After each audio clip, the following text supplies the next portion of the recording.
Hi, all, and welcome back to the Congressional App Challenge Debug podcast. I'm your host, Medha, and today our guest is Aya Philemon, who is a product manager, artist, cosplayer, and public speaker. With a BFA in industrial design from RISD and an MBA from NYU Stern, she focuses on innovation projects in both her professional and personal life and aims to empower others to make the most of their creative potential. Aya, thank you so much for joining us. How are you doing? Yeah, I'm doing great. I just got back from Cuba last week, so I've been kind So of cool. reacclimating to being back on American soil and being kind of Right. on the grid again. So it's taken me a week, but I think I'm back in the groove of things. That is so cool. I know, like, this is such a tangent, but I know I took a class in college about Cuba, Hmm. and I know that going to Cuba is very difficult. Yeah, Like, it's interesting. It's different yeah. now than it's been like a decade ago.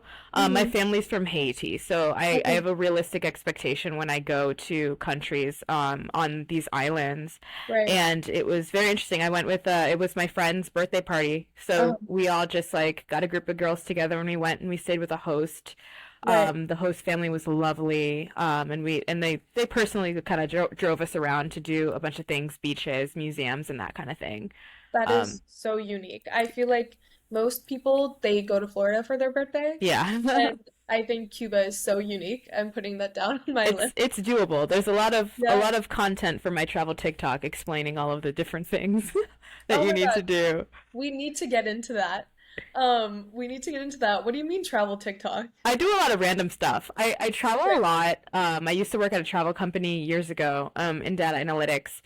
And just like one of the many things that I decided to do was kind of like codify some of my hobbies. So now I have a travel TikTok just because it kind of keeps me accountable. It keeps me accountable for creating content, documenting my travels. I travel alone a lot, so a lot of times there's not other people to take pictures of me, and so I forget to take pictures. So um, just talking about all of the things that I know and helping people get, deals and have inspiration on cool things to do. So cool. So what's the coolest or most unique place you've traveled to? I really loved Costa Rica. That's usually my go-to answer when people ask for my favorite, but like Cuba was very unique. South Yeah. Africa was very unique. Even Iceland, we went earlier this year, and that was my $1,000 travel challenge. So it was like keeping everything under a budget of 1,000 for flights, Iceland, hotels. that's Yeah, difficult. yeah. Oh, It was okay. really Did you cool. succeed? I did the most. It was like $1,077. Oh, that's like 77 is nothing. Yeah, Like, that's so good. Oh it my was really God. great.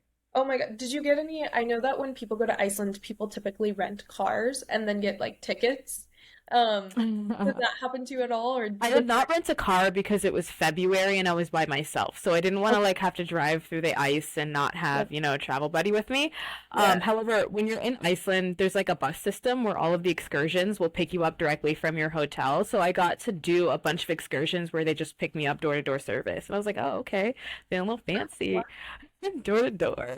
Wait, I love that. That Yeah. is so cool. Okay, after this, I'm gonna have to ask you for a bunch of travel tips. Yeah. Um, but oh, my last question for Iceland is, did you get to see the Northern Lights? I feel We like that's saw that's a whole long story that I made a okay. TikTok about, but we got to see a tiny sliver of green.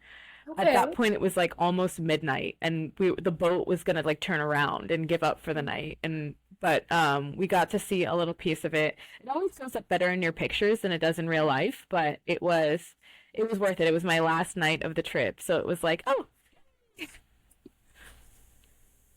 That's so, oh my God. That is so cool. Like I love that you just like got to see it like a little bit. yeah, And I feel like that'll be another trip to see it again, I'm for sure. sure. That's awesome. Okay, love that. I think what's so cool about your journey and career path is that you've dabbled in so many different Yeah. things, but creativity and innovation has always been at the forefront. So I'd love to hear a little bit more about like your career path. Like, how did you end up being a product manager at Adobe, which is, like a notoriously creative company? Yeah. Like Okay. it's So buckle up. This is kind of long. yeah. So, in high school, I had to decide whether I was going to go to music school or art school. Okay. And I was like for 6 or 7 years doing the choral track, and it was deciding about which schools I was going to go audition for their conservatories as a concert soprano and all of that. Wow. And I ended up pivoting to art school instead. And Hmm.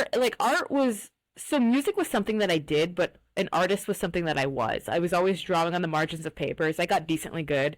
I've been drawing comics since I was in the 6th grade, so it was something that even though I had no formalized training with, I still had those skills. And I decided that my career options out of art school were a little bit more varied and flexible than they were out of music school would be. And so that's keep that in your back pocket, varied and Okay. flexible, because that comes up a lot. And so I decided to apply for art school. I ended up going to RISD, which is the best art school there is. So amazing.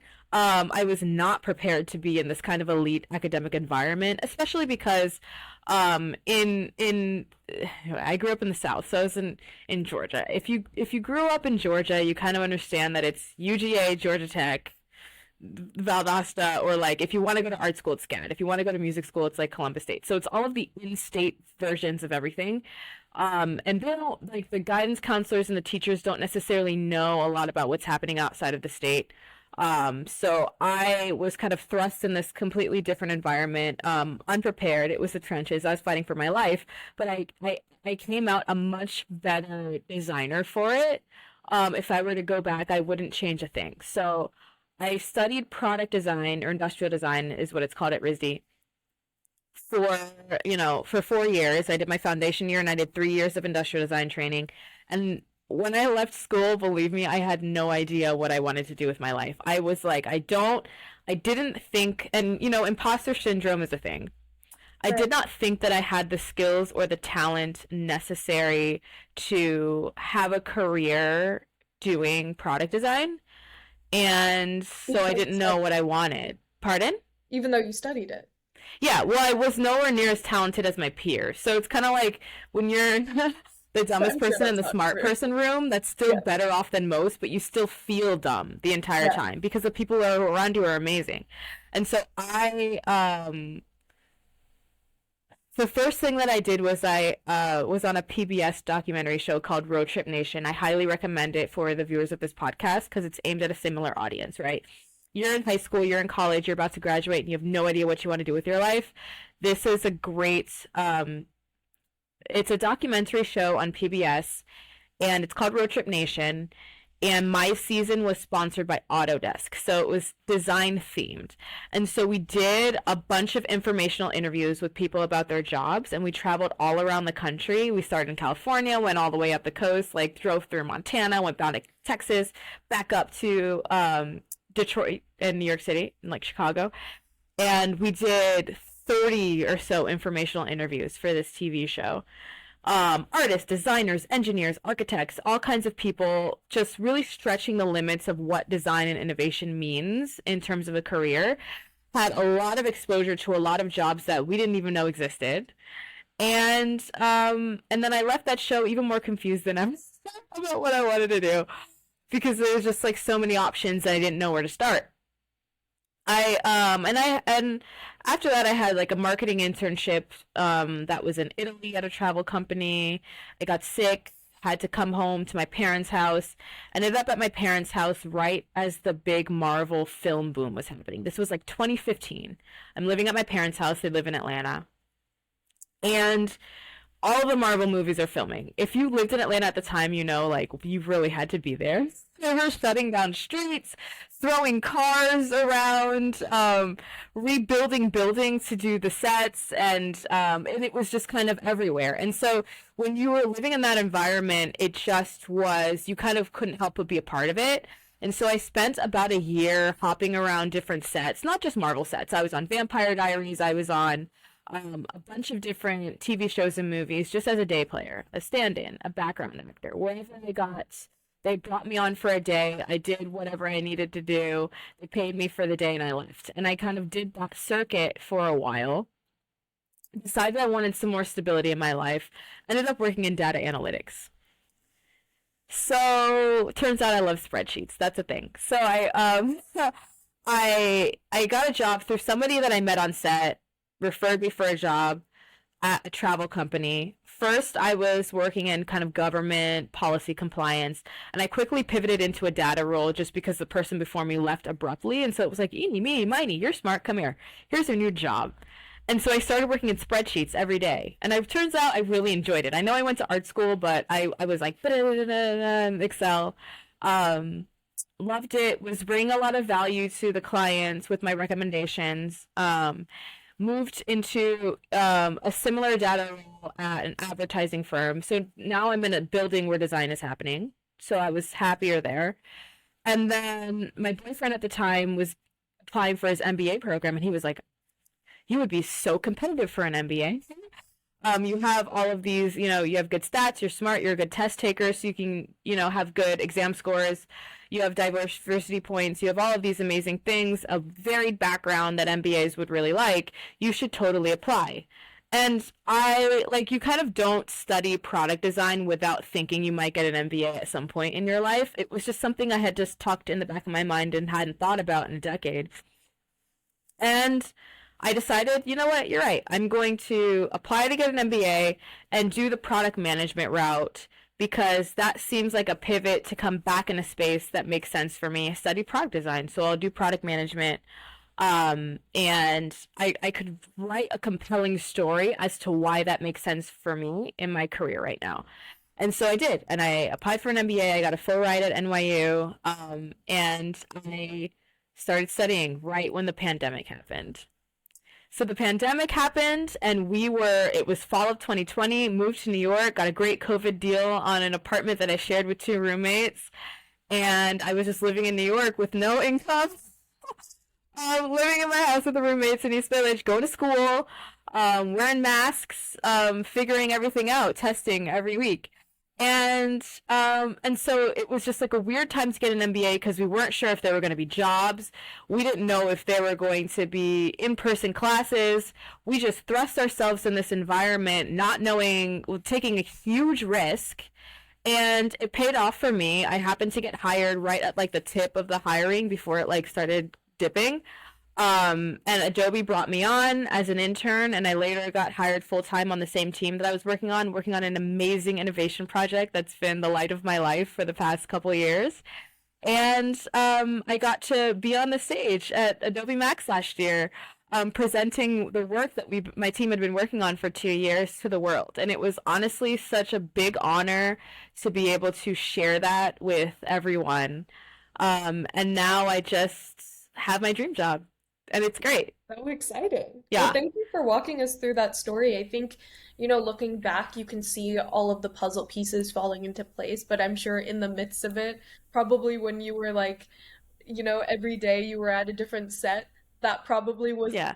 the time where you were like, oh, I don't actually know where this is leading. I was a Um, mess. yeah, but like I think that's the beauty of like life, right? You look back and you're like, oh, that makes a lot of sense why I made that decision. I'd love to hear a little bit more about the work that you do at Adobe. Can you talk about what you presented at Adobe Max, which by the way, so impressive. Congratulations. Yeah. Can you talk a little bit about like the work that you presented, what it went into like when it comes to preparing for the public speaking of it all, and all of the above? Yeah. So the project is called Project Stardust, and we worked when I came on as an intern, the project had just started, so I got to follow it for 2 years as it grew into like, I'm not a puppet, I'm a real boy. And it was amazing. AI first photo editor that really aims to make it aims to make image editing as intuitive as possible, as if you were to reach into the photo and edit it as if it were real life. And you can watch the presentation to see more about how it works and all of that. But what I really enjoyed was the team that I got to work on because it was truly the most cross-functional team that I've ever heard. People from research, from engineering, from design. We had product people, we had community people, really pulling together, and we call it our volunteer army. Anytime we happen to need something from someone random, we were able to pull someone in to help us out with a little whatever thing matched their skill set. And so it was really this big collaborative effort where everybody came together to make this like truly amazing thing that we all really believed in. And so I got to go on stage and present it. It's an interesting story because There were a lot of like, it was a lot of back and forth about whether or not we were going to present it at all. So when the season finally came, I had 48 hours to put that demo together because I had to do the press tour before the conference. So it was like one of those things where I had already built up enough of a reputation as somebody that could pull this off that when it came down to it, they know that they could ask me and I would deliver. And for me personally, I have a lot of public speaking experience because I went to art school. And when you go to art school, every time you draw a line, you have to stand in front of the class and explain why you drew it at the length that you drew it, the thickness, the color, on the why did you choose that type of paper, et cetera, et cetera. And you quickly learn once you get that many reps in, because it was like every week multiple critiques. And I was also a tour guide at school, so every week multiple tours. And you quickly learn that like none of this really matters. Right. People are going to take away the overall message that you said to them, but they're not going to remember the exact words you said, the color of your shirt, whether or not you had flyaways in your hair, whether or not you stumbled over your words. People don't care. It was one of those things, especially as a tour guide. This is my advice for college students. If you want to get good at public speaking, go to your admissions office and ask to be a tour guide and find out what the process is to become that.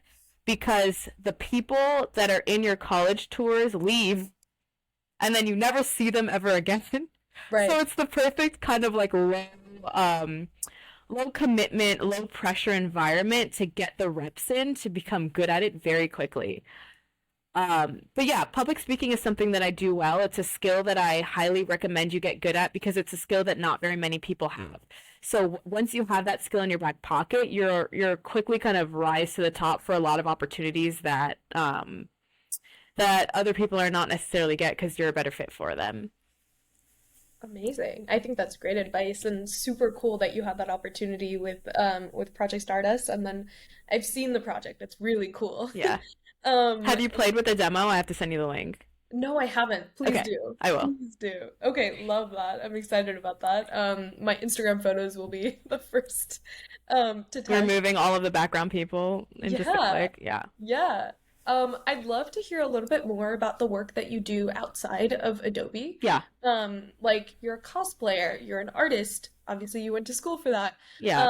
Can you talk a little bit about like what it's like? You're a TikToker. Like, can you talk about Mhm. like, how you're doing it all? I hate when people say that, but like, Yeah, no. you know, It's interesting because I feel like there's so many amazing things to do out there that I don't have time to do it all. yeah. I'm in a ballet studio, like a workshop where Mhm. I haven't been consistent in the ballet studio in like over a year. Um, but I paid for a 5 week workshop up Oh my front, God. so it's like I'm gonna be there every week. Yeah. I will find my way. So that's one of the things that I do. I started ballet classes when I was 27. So I started as an adult. I was lucky enough to have studios that really prioritize to a certain extent the adult starters and their development to actually help people get better at it. So I was able to advance to the point class and like actually advance and become a better dancer, even though I started from nothing. I'm still not that good at it, but I'm a lot better than I was when I started. And so that's something that I do. Cosplay is another big thing. It's cosplay season. I go to Dragon Con every year, so you'll see me this year. I'll be Princess Yue from Avatar. I'm going to do Storm from X-Men 97, Bridgerton, Lady Danbury. So those are my three big ones for this year. So you can catch me and get a badge ribbon from me if you see me at the con. So that I'm working on. Actually, this is my mock-up for my Princess Yue robe right now. So I'm gonna scale this up to make it, and with this like fur, it's gonna be a whole thing. Wait, I think And like a mini mannequin. I yeah, feel I like just bought it. It's so this is a full-size mannequin that you can't see, and that yeah, was an amazing decision. Great purchase if you make right. clothes. And then the mini one is good if you don't have a sewing pattern. You can kind of create your own sewing pattern to find out what shapes you need to cut out without having to waste tons of fabric. So And then you you just do make the your math to own scale it up. costumes? Yeah, I make them. Wow. So Yeah, impressive. if you go on my So impressive. Instagram, it's all the things that I made from scratch. The Black Panther suit, I made it from scratch. Um, yeah, it's good. So I have a cosplay TikTok too, but that one I only post on like once a year when it's cosplay season. I'll That's give you so all of my handles so you can follow me everywhere. please But do. so I have cosplay, I have ballet, I'm trying to get back into boxing. That's gonna be my other workout, but I'm still searching for the right studio, the dojo for that. Um, I travel a lot. I'm become making that more of my personality and documenting those travels on my Instagram stories and on my TikTok. What else do I do? I don't know. I feel like I'm at a point in my life where where like you ask yourselves if money was not an object, if you didn't have to spend 8 hours at work every day, what would you do? And if you could be anyone, who could you be? And I'm at a better place to be able to answer that for myself than other people maybe. I'm very fortunate in that, is Right. how I want to say. So, joined a couple of social clubs in New York City to get out in the city and meet new people. So that's interesting. I think we're going to adult summer camp soon. Cool. So that's going to be like bunk beds and like Yeah. slip and slide in the lakes and all that stuff that I didn't get to do when I was a kid. Oh I my think that God. that's the reason why I'm doing the most as an adult is because as a kid, my parents always said no to everything. That's so Like, funny. kind of like, not strict, but like, I was in high school during the 2008 financial crisis, so most parents were Mhm. saying no to lots of things at that time. Right. Now it's like, I'm gonna take classes. I have my own money. That's so incredible. Yeah, I feel like there's a big like mindset shift when you realize like you're making your own money and you Yeah, have the ability to say yes to things. Like I definitely feel like when I first started working, like the first like I would say no to myself and then I'd be like, wait, if I want to do this yeah. and I have the financial ability to do it, like I make the money to do it. And Why it's am I? not just financial ability. Yeah. One thing I learned being a middle child is that there are always programs out there to get stuff paid for. So Hmm. like and so that actually pulls into like my mindset applying to like RISD, applying to grad school, and doing all of these things is to always submit an application. Hmm. Because most of the time the application's free. So you just submit, find out what other programs like for study abroad or there are travel programs that'll just like you write some essays and then you go do a travel trip scholarship, I don't know, lots of stuff, or you find the job that is abroad. That's how I ended up in Italy. I was working for Busta Alps, and it was a marketing company that they just kind of like had staff housing, and so all the employees worked out of their office in Florence. This is breaking international visa laws. That's so We would funny. keep this, but like, and we all just kind of like lived in Florence together in staff housing, and so I had to pay for my ticket to get over there, but then housing was covered for as long as I was Right. an intern. So it was like, just there are programs out there for everything. Just do your like. It comes down to like going on Google.com and saying how to audition for Jeopardy, Hmm. and then filling out the applications. And then you never know. You could be on Jeopardy or Right. whatever. Like I've auditioned for game shows. I've done just like anything that I want to do. I usually just do it. There are fewer barriers in front Yeah. of the random things that you want to do than you really think that they are. You are making those barriers up most of the time. I think that's awesome advice to end on, Yeah. honestly. Like, I think just like do what you want to do. Like, usually you're the only person standing in the way. Mm-hmm. I think that's incredible. Before we wrap, anything Yeah. else you want to add for the people listening? Yeah, my other piece of advice that I like to give to young people is to stay flexible. Stay flexible. Like if you want to study medicine, you better know for a fact that you want to be a doctor. Yeah, So, hard to get out of that there one. are people that are going to tell you that the best majors for you to choose are the ones that make the most money, but I Mhm. disagree. I think the ones that are the most flexible, simply because the jobs that you're going to be applying for 10 years from now do not exist yet. And I know that that sounds cliche, but like the technology that I work with, that I started working with when I came to Adobe, didn't exist 6 months before I arrived at Adobe. So like, truly, truly, truly, truly stay flexible and actively look for the opportunities that you might want to pivot to and send applications for everything. Those are like my three pieces of advice, and that will allow you to be in a place in your life where anything you want to do, you can just do it. Amazing advice. Definitely something I needed to hear, so I'm sure our listeners will love it as well. Thank you so much for coming on. Really appreciate it. Of And to our course. listeners, Thank you for joining us, and we'll see you next week for another episode. Bye.